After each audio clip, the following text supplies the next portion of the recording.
Sejam bem-vindos ao programa Estudo na Palavra, uma explanação de estudos bíblicos tendo como foco a cruz de Cristo.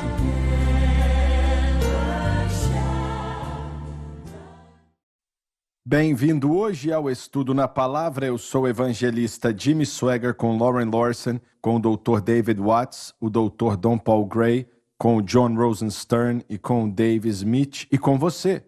Estamos muito felizes de ter você e, como a maioria que sabe, nós começamos uma nova série há alguns dias atrás sobre o livro de Romanos. E não é apropriado colocar um livro na Bíblia acima do outro. Todos compõem a palavra de Deus. Ou seja, são inspirados pelo Espírito Santo. Mas, no que diz respeito a assuntos específicos para o Filho de Deus, acredito que Romanos é o maior de todos. Paulo falou sobre a santificação e a justificação, pelo menos no meu conhecimento, mais ali do que em qualquer outro livro na Bíblia. Começamos esse estudo há alguns dias e espero que você possa nos acompanhar por todo o estudo e creio que você será muito abençoado. Quando Fibe saiu de Citreia, que ficava próximo de Corinto. Obrigado. Quando ela saiu em direção de Roma, Paulo tinha acabado de escrever esse grande livro, o livro de Romanos. E quando ele deu a ela o pergaminho para que ela levasse para a igreja de Roma, eu não sei se ele sabia que ele estava dando à igreja, não só Roma, mas a igreja como um todo, o significado da nova aliança. E que é algo muito importante. Eu duvido que Fibe entendeu que ela estava levando consigo a teologia da igreja.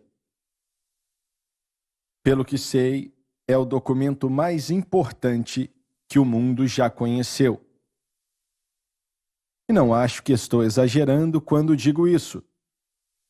Vamos continuar de onde paramos no último programa e no versículo 17 do capítulo 1 de Romanos. Eu pensava que você estava em Romanos 1:9. Sim, Senhor. 1:9? Deus é minha testemunha. Me parece que é aí que nós estamos.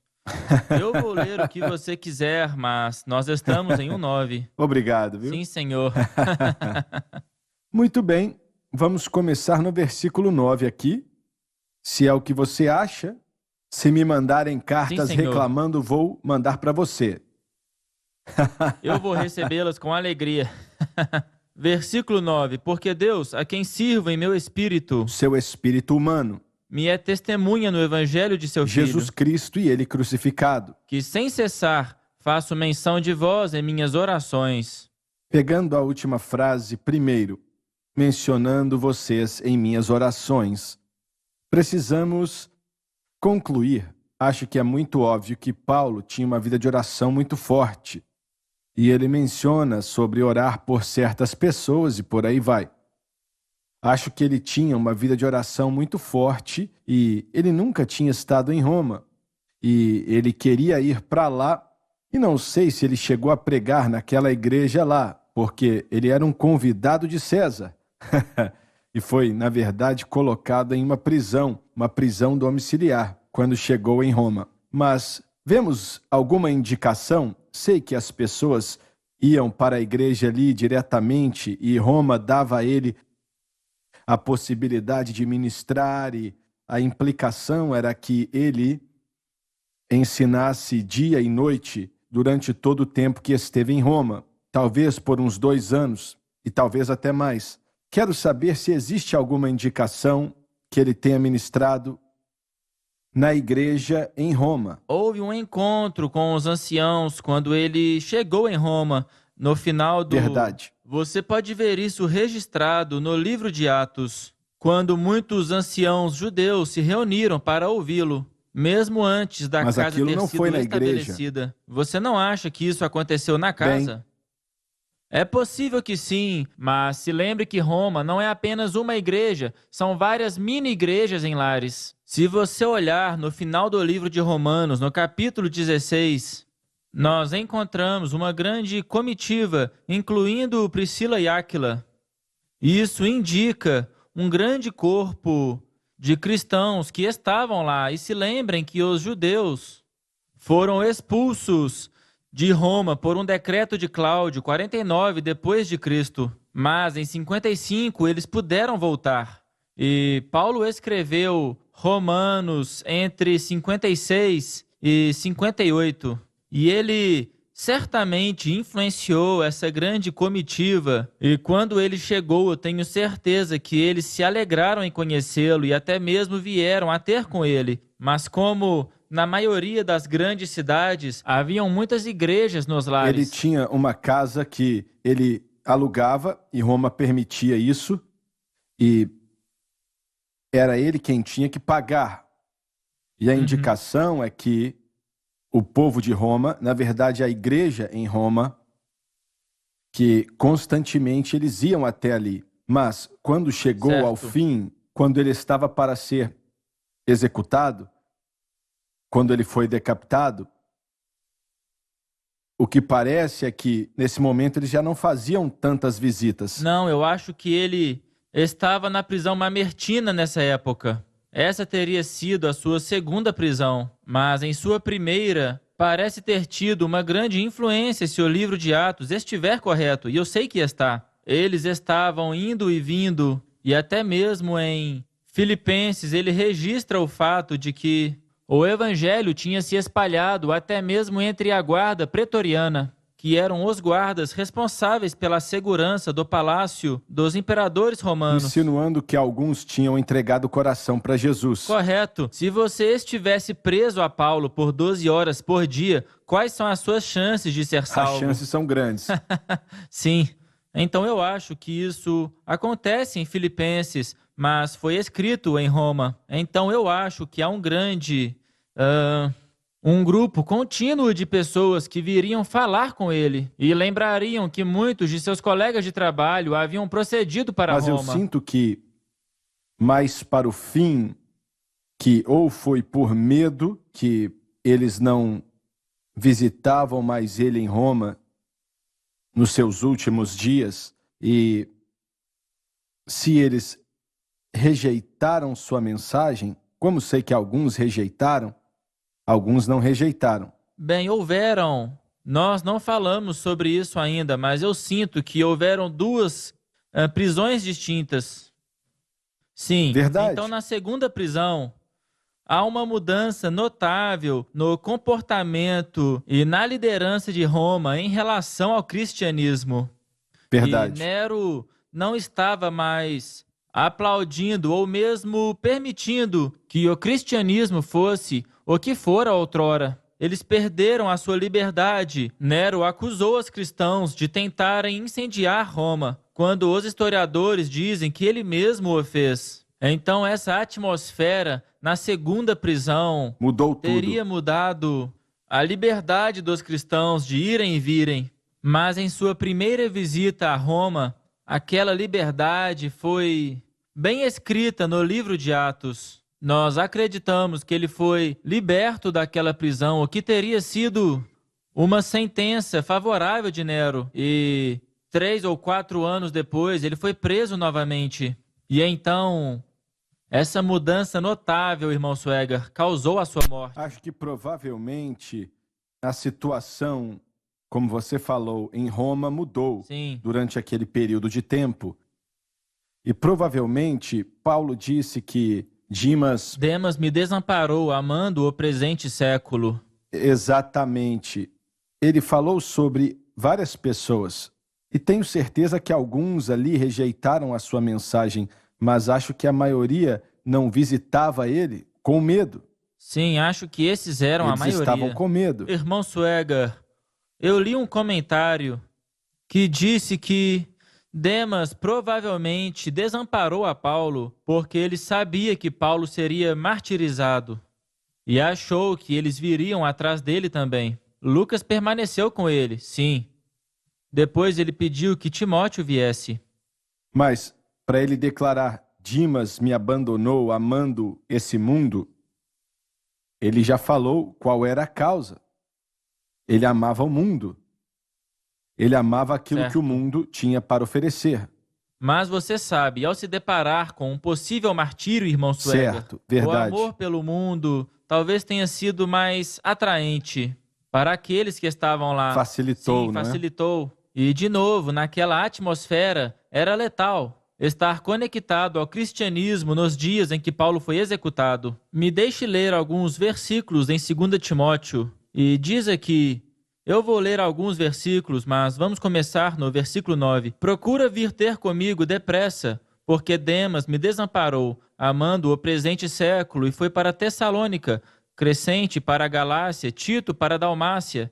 Só Lucas está comigo. Toma Marcos e traze-o contigo, porque me é muito útil para o ministério. Também enviei Tíquico a Éfeso. Quando vieres, traze a capa que deixei em Troade, em casa de Carpo, e os livros, principalmente os pergaminhos. Alexandre, o latoeiro, causou-me muitos males. O Senhor lhe pague segundo as suas obras. Tu, guarda-te também dele, porque resistiu muito às nossas palavras. Ninguém me assistiu na minha primeira defesa. Antes, todos me desampararam. Que isto não lhe seja imputado. Parece que Alexandre, o latoeiro, o que quer que ele tenha dito em oposição a Paulo, pode ter tido uma grande influência sobre aqueles que estavam com Paulo. Porque logo depois ele diz, ninguém assistiu à minha primeira defesa, mas todos me desampararam. Portanto, parece haver uma grande tensão de falsas acusações que ocorreram naquela época. Se você analisar da seguinte maneira, acredito que o apóstolo Paulo influenciou o mundo para ser justo como nenhum outro ser humano influenciou.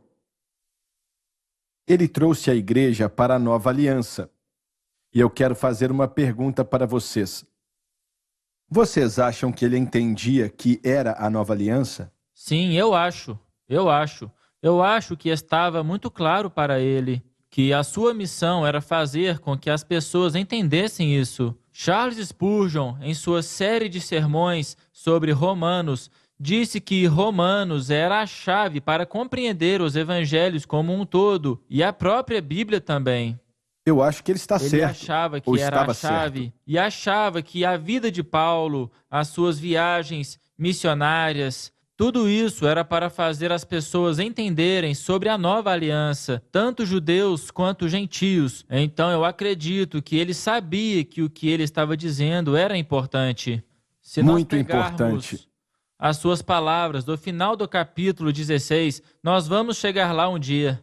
16:25 diz: Ora, aquele que é poderoso para vos confirmar, segundo o meu evangelho, e a pregação de Jesus Cristo, conforme a revelação do mistério que desde tempos eternos esteve oculto, mas que se manifestou agora e se notificou pelas escrituras dos profetas, segundo o mandamento do Deus eterno, a todas as nações para a obediência da fé. Eu acho que ele deixa claro aqui que é seu evangelho porque era único. E ele olha para isso como sendo uma revelação do plano de redenção de Deus que desde tempos eternos esteve oculto, mas que agora foi revelado. Bem, na verdade, trouxe os gentios. E provavelmente foi a coisa mais importante daquilo que acabaria alcançando o mundo inteiro na época. E ele desejava que as pessoas entendessem que ele era o apóstolo dos gentios. Certo. Que não havia inimizade entre judeus e gentios, nem entre Deus e homem, que todos eram iguais aos pés da cruz. Certo? É verdade. Os judeus pensavam que os gentios eram indignos, impuros, eles não mantinham a lei, e os gentios pensavam que os judeus, eles não concordavam em nada. E Paulo diz, por causa da cruz, não há inimizade entre judeu e gentio, nem entre Deus e Você não homem. concorda que o que você acabou de dizer aí, que a cruz possibilitou que essa ponte fosse construída? Com certeza. E ainda é assim em nossos dias. Não há espaço na igreja para elitismo, racismo. Verdade. Por causa da Verdade. cruz, somos todos iguais. Seja judeu, seja gentio, homem, mulher, ou qualquer que seja a raça de alguém. na cruz somos todos iguais. O peso da responsabilidade de Paulo também era trazer o conhecimento sobre o papel da lei no plano de redenção de Deus. Em Romanos 3:21 ele diz: "Mas agora se manifestou sem a lei a justiça de Deus, tendo o testemunho da lei e dos profetas." Então a sua tarefa era não somente proclamar para os gentios que eles agora faziam parte da nova aliança, mas também proclamar aos judeus que eles foram libertos da responsabilidade e autoridade da lei de Moisés. E isso precisou acontecer para que se formasse a comunidade da nova aliança entre judeus e gentios. E tudo isso foi... E como você pode imaginar, após 1.600 anos, não foi algo fácil de se vender à comunidade judaica, Verdade, nem mesmo à é igreja verdade. judaica. Eu acho que Paulo tinha dificuldades com isso constantemente. E os judeus não estavam felizes porque os gentios agora estavam participando. Eles não compreenderam, irmão Sueger. Eu preciso acreditar que eles não compreendiam o verdadeiro e grandioso valor da cruz. E quando nós lemos em Atos 21:22, quando Paulo volta a Jerusalém, bem aonde ele foi preso, há ali um mal-entendido muito claro entre Paulo e Tiago. É muito claro que Tiago não entende, Acho que é isso que concluímos. sim, sobre todas as coisas que Paulo ensinou. E Paulo faz o possível para tentar trazer a sua nação na compreensão da nova Ele aliança. sentia que uma divisão na igreja seria irreparável. É isso que ele diz em Gálatas. Ele diz que ele teria corrido em vão, literalmente corrido em vão, se aquela igreja se dividisse. Então, de acordo com 1 Coríntios 9, quando ele estava com os judeus e aqueles que estavam debaixo da lei, ele reconhece aquilo que eles acreditam, e ele foi esperto o bastante para não abnegar as suas crenças, ou, melhor dizendo, negar as suas crenças, mas ele sabia onde eles estavam, e essa é uma outra discussão que nós vemos em Atos 21:22, onde Tiago diz a Paulo: você precisa mostrar respeito à lei, e Paulo fez isso. E é claro que ele é criticado até hoje por alguns estudiosos que pensam que esse movimento foi algo negativo, mas ele conhecia o coração dos judeus melhor do que qualquer pessoa, porque ele era esse homem. Provavelmente ele era o judeu mais estudado naquela época. É possível que fosse assim. Ele conhecia as dificuldades, a pressão que havia no coração de Paulo para alcançar os judeus. Ele fez isso 2 ou 3 vezes, arriscando a sua vida. Eles queriam matá-lo. E ele só foi salvo pelos soldados. Mas o principal motivo para ele ter feito aquela viagem de volta a Jerusalém era para alcançar a comunidade judaica. Foi sua terceira viagem missionária. O Seymour disse que ele não ia querer ter trabalhado com Paulo. Porque ele era muito exigente. Bem, eu olho para Paulo e eu estava fazendo uma leitura pessoal de Atos 21 e 22, quando cheguei no estúdio hoje e eu pensei, que homem, Verdade. que homem. Ele se posiciona sozinho, irmão Sueger. Em sua viagem de volta a Jerusalém, as profecias continuavam. Você será preso. Você terá dificuldades. Você terá problemas. E eles imploraram para ele não ir. Mas ele respondeu: eu entrego a minha vida pelo evangelho. Ele se sentiu compelido a ir e que essa era sua responsabilidade. Vocês acham que ele estava seguindo o que o Senhor queria, fazendo o que fez, mas quando veio a profecia ou alguém orou em línguas, algo desse tipo? Se lembre que nenhuma daquelas línguas e interpretações o proibiram. Ágabo, Isso. ele era um deles, Certo. mas foi algo contínuo em sua viagem de Éfeso a Jerusalém. Ele estava sendo informado por meio de profecias, línguas e interpretações. Aonde quer que ele fosse, o Espírito testificava que ele seria encarcerado. As pessoas da igreja não queriam isso para Paulo. Mas Paulo se sentiu compelido e ele disse que estava em seu espírito ir. Então eu acredito que ele fez exatamente o que Deus queria que ele fizesse. Provavelmente foi o último apelo que o Espírito Santo fez quando ele pregou ali no Sinédrio e os fariseus e os outros, antes de ser levado de volta a Cesareia pelos guardas, não é? Preso já. Ali foi a última tentativa do Espírito Santo para que os judeus se arrependessem. Eu acho que isso mostra que fazer a vontade de Deus nem sempre é fácil. Não será sempre algo fácil e você terá dificuldades. Quando você está seguindo a vontade de Deus, muitas pessoas pensam, ao passar por dificuldades, ao servir na obra de Deus, elas pensam que elas não estão fazendo algo certo. Mas nós sabemos que nós teremos dificuldades porque o inimigo se levantará contra nós. Eu acho que isso mostra a tenacidade e compreensão de Paulo, que não importa o que aconteça, eu vou cumprir a missão que Deus me deu. Isso mostrou o Espírito Santo dizendo para ele o que viria.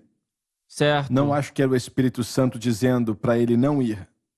Não. Essas eram as pessoas que amavam ele. Não. E às vezes, em nossas vidas, quando somos chamados para servir a obra de Deus, talvez apareçam pessoas bem intencionadas que não querem que nós passemos por dificuldades, mas é isso que vai acontecer se estivermos na vontade de Deus. No livro de Atos, e de novo, enquanto essa discussão acontecia na igreja, Paulo diz em Atos 20, 22, "E agora, eis que, ligado eu pelo Espírito, vou para Jerusalém. Para mim, isso está nos contando que Deus está guiando ele pelo Espírito Santo, não sabendo o que lá me há de acontecer, senão que o Espírito Santo, de cidade em cidade, me revela, dizendo que me esperam prisões e tribulações. E aqui está, mas em nada tenho a minha vida por preciosa." Ele sabia o que estava por vir, e ainda assim, ele foi. Ele foi, de qualquer forma. Isso não importa, ele estava ligado pelo Espírito para ir a Jerusalém. Mas a mensagem veio quando ele pregou ali no templo para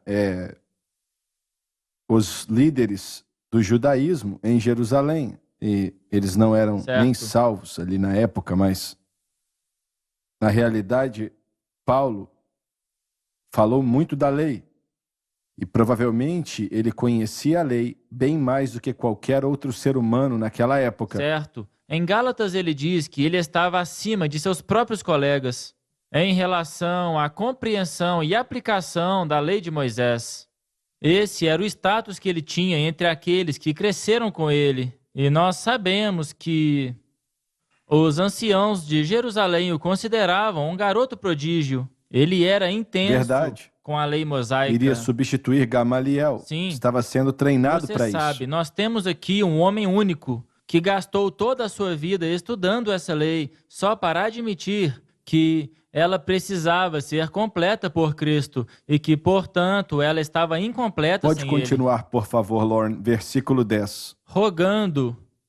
Tem a ver com buscar o Senhor sobre algo, nesse caso, o privilégio de ministrar para a igreja em Roma. Irmão Swegar, o nosso tempo acabou. Não perca o próximo programa.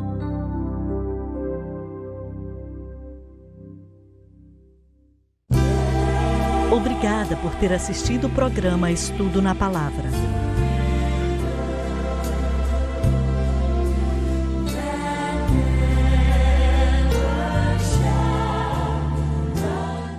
Uma mensagem, uma rede. O homem tem a capacidade de dizer sim para o Senhor ou não para o Senhor. Sua fonte para o Evangelho. Deus tem tanto para nós, tanto que Ele deseja fazer em nós e através de nós. A experiência que você pode contar. O que é mais importante para você, as bênçãos ou Deus que te abençoa? A escolha é fácil. Jesus disse, se o homem não nascer de novo, ele não pode ver. Esta é a rede Sun Life.